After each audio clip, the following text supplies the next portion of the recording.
Hello. All right, day 4, disorders.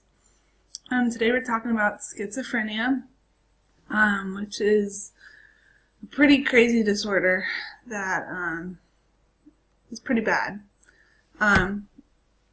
So I'm interested, too bad I can't hear you, but what you already know about schizophrenia or what you've heard or if you know people with it. So we talked about depression being the common cold of disorders. And if that's true, then schizophrenia is the cancer. Is the really dreaded one that wrecks lives. Nearly 1 in 100 suffer from schizophrenia, which I'd love to know if you think that's more or less than you would have guessed. For me, it's probably more than I would have guessed.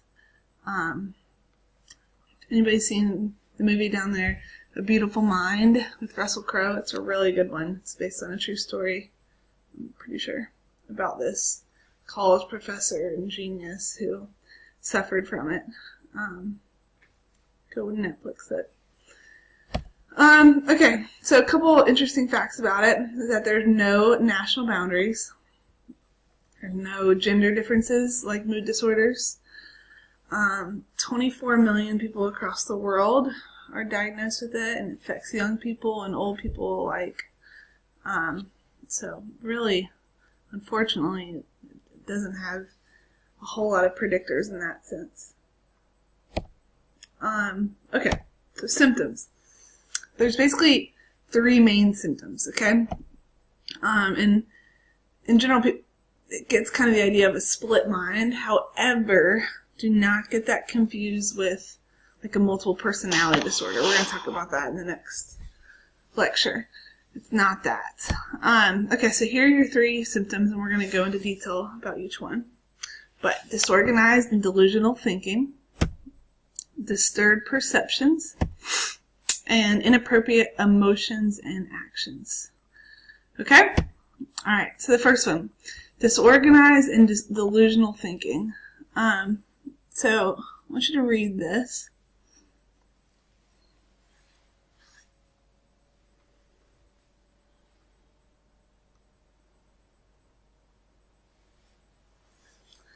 Okay. So, probably from reading this, the first thing you should pop out is it's disorganized, right? It doesn't really make sense. There's a video that I would show you, DVD, so it's hard to do that, but that the lady is severely disorganized and just can't even keep one train of thought. It just goes here and here and here and here and here. And the brain and the mind are messed up. So there's that part, but then there's another part in here that the delusional thinking. Okay, delusions are basically false beliefs. False beliefs, and usually what they tend to be are of a persecution, where you think that somebody's out to get you. And that can be a common, very common symptom of somebody's trying to poison me, somebody's trying to get in my house, somebody's trying to kill me. So there's persecution. Or it can be of grandeur. So false beliefs of grandeur, meaning I'm Mary Poppins here. I'm Abraham Lincoln. One lady said, I'm Jesus Christ incognito. I can, what'd she say? Rule the wind and the rain and that kind of stuff. So that's a delusion. Alright, false beliefs. Okay, then the other very common symptom are disturbed perceptions. Okay? And this is where you get into hallucinations that people are pretty familiar with. That you perceive things that are not there. Okay, but it can be kind of all your senses here.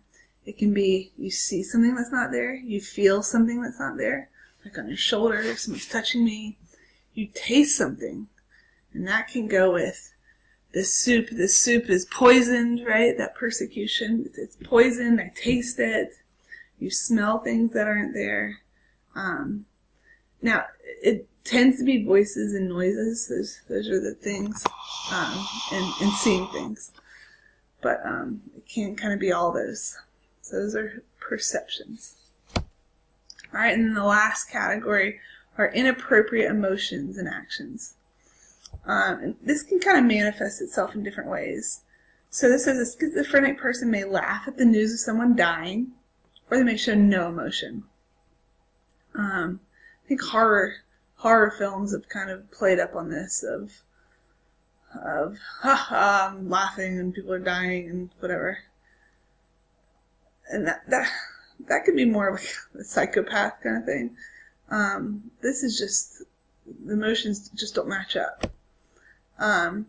Another form of this, they call kind of catatonic, where they may sit still and not move, or they may rock like this, or constantly rub their arms or something.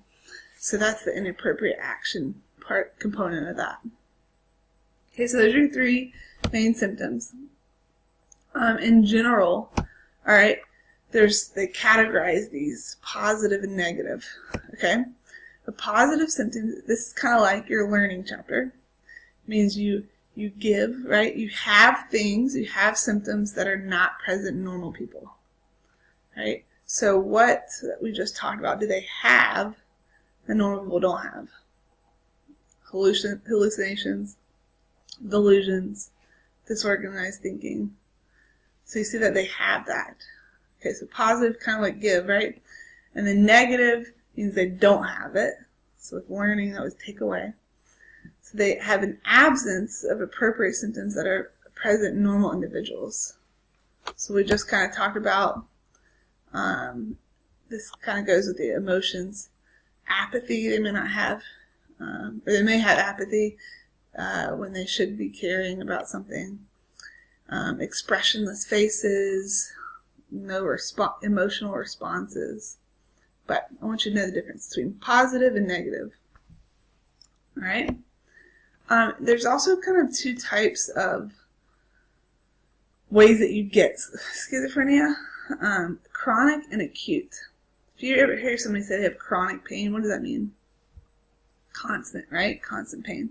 So chronic basically means that that schizophrenia in them was developed slowly over time. All right?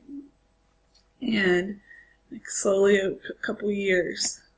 And unfortunately, when that happens, recovery is doubtful.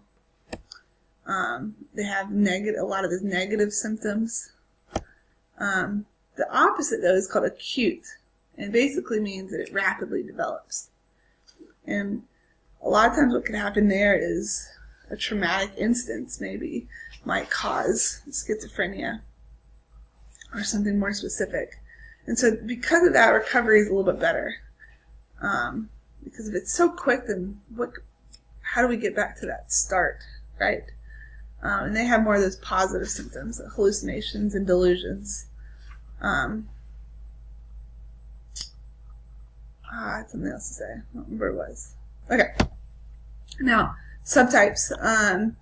So different branches of schizophrenia, I guess. A paranoid schizophrenic, just like it sounds, if you're paranoid, means that you are preoccupied with thinking something's going to happen to you. That persecution, or because you're Abraham Lincoln, that things are going to happen to you. So there's your paranoid schizophrenic. Always kind of looking behind their back and that kind of thing. Disorganized. This is the lady I would have showed you, but she just can't get through a conversation. Her speech is just, unfortunately, it's really difficult to deal with those people because you can't even reason with them. Right? Catatonic, we talked about this already. They're not moving, right?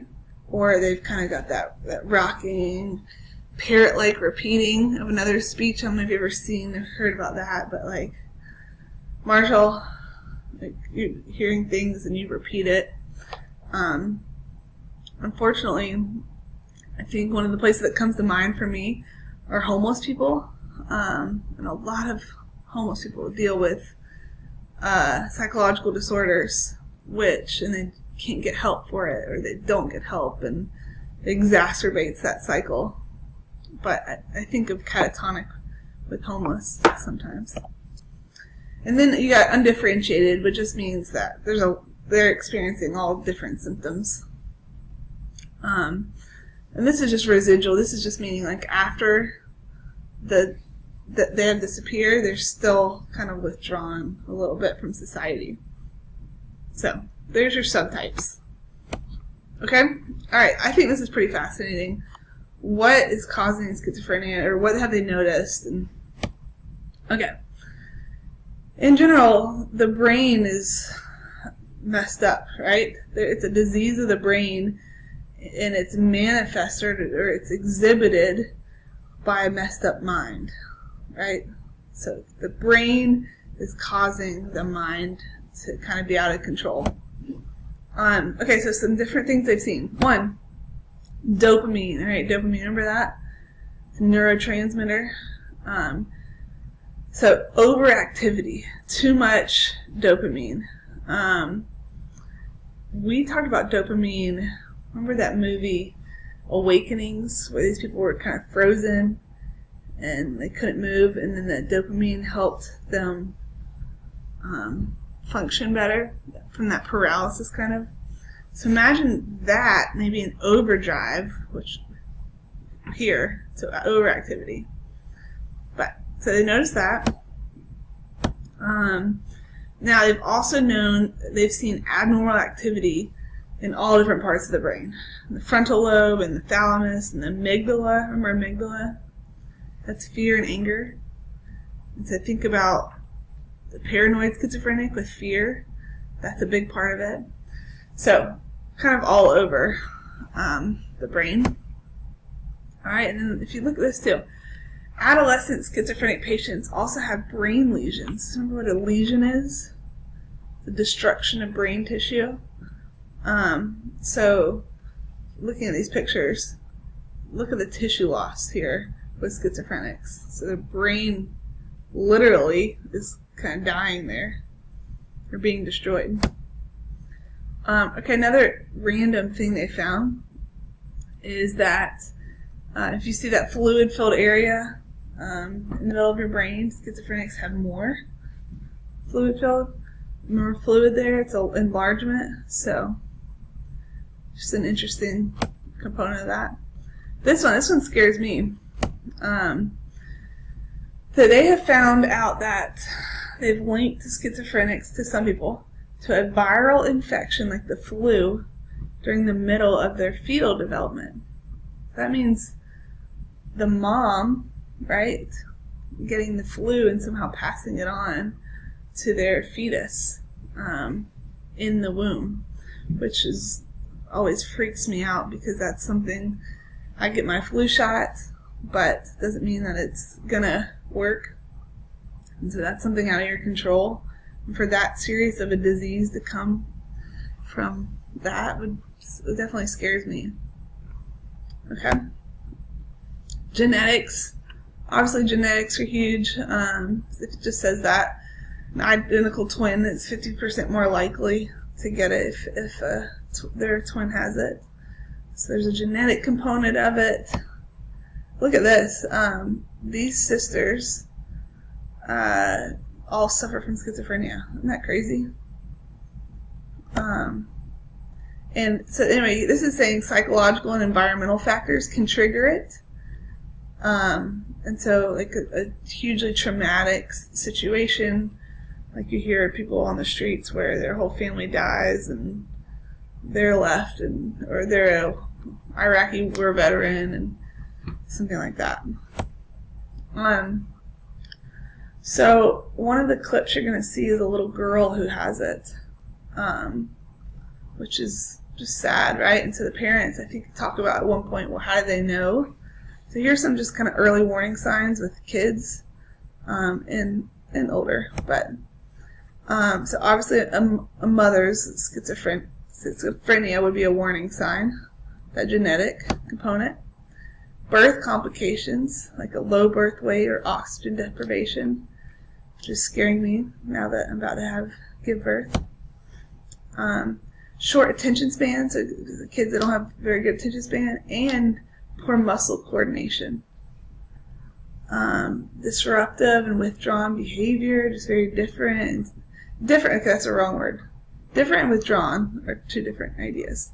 But you know the difference. Emotional unpredictability.